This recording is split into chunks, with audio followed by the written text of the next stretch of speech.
আমি চিড়ের পোলাও করব শুধুমাত্র বৌমার আবদারের জন্য। আজকে আমাদের ডিনারে তাই হবে। বৌমা বললো যে একটু চিড়ের পোলাও করো, আজকে বৌমার আবদারের জন্যই আজকে আমার চিড়ের পোলাও। এবার দেখুন আমি কেমন করে করি। প্রথমে আমি চিড়েটাকে একটু জলে ধুয়ে নেব।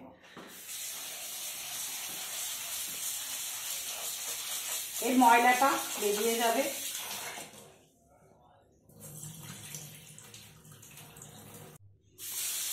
দুবার ধুয়ে নিলাম, এর যে একটা ময়লা আছে সে ময়লাটা বেরিয়ে যাবে।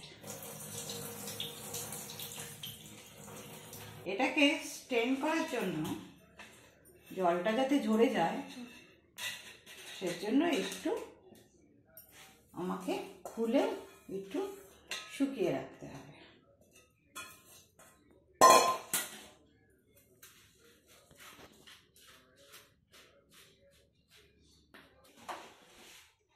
গ্যাসটা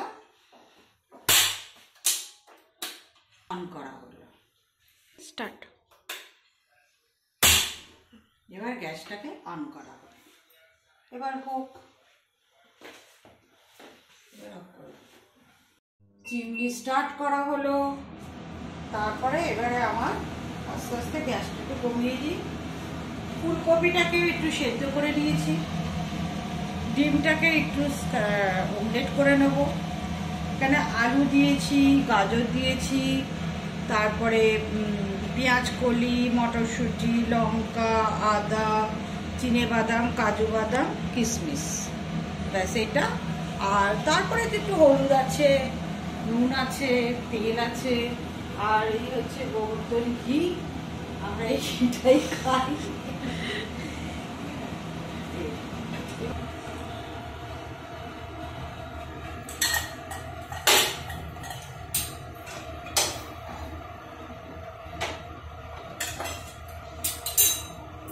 ডিমটাকে একটু ফেটিয়ে নিলাম।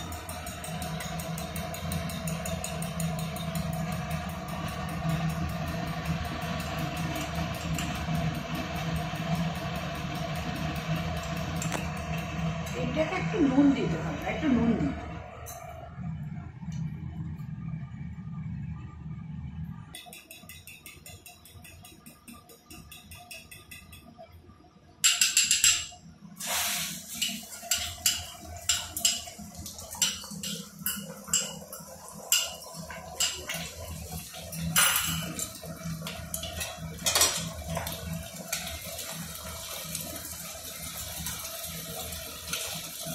আপনারা যখন যদি বেশি পরিমাণে করতে চান আপনারা আপনাদের মতো করে করবেন কোয়ান্টিটি অনুযায়ী, কিন্তু আমরা যেহেতু আমরা দুজনে খাবো, শাশুড়ি বৌমা, তাই জন্য আর কি আমরা আমাদের মতো করে।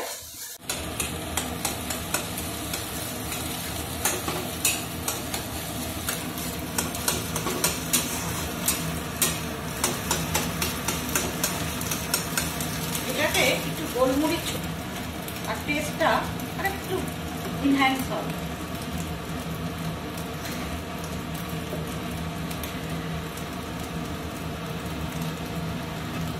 অপশনাল, এটা আমাদের ভালো লাগে তাই আমরা এটা দিই।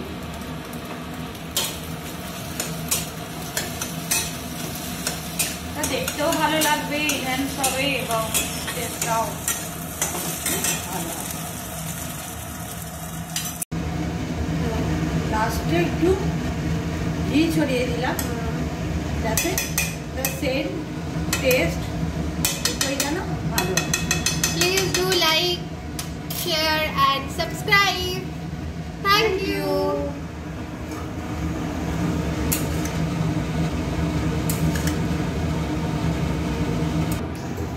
Please like, share and subscribe. এগুলো করলে আমার একটু ভালো লাগবে, আমার একটু এনকারেজ আসবে। Thank you.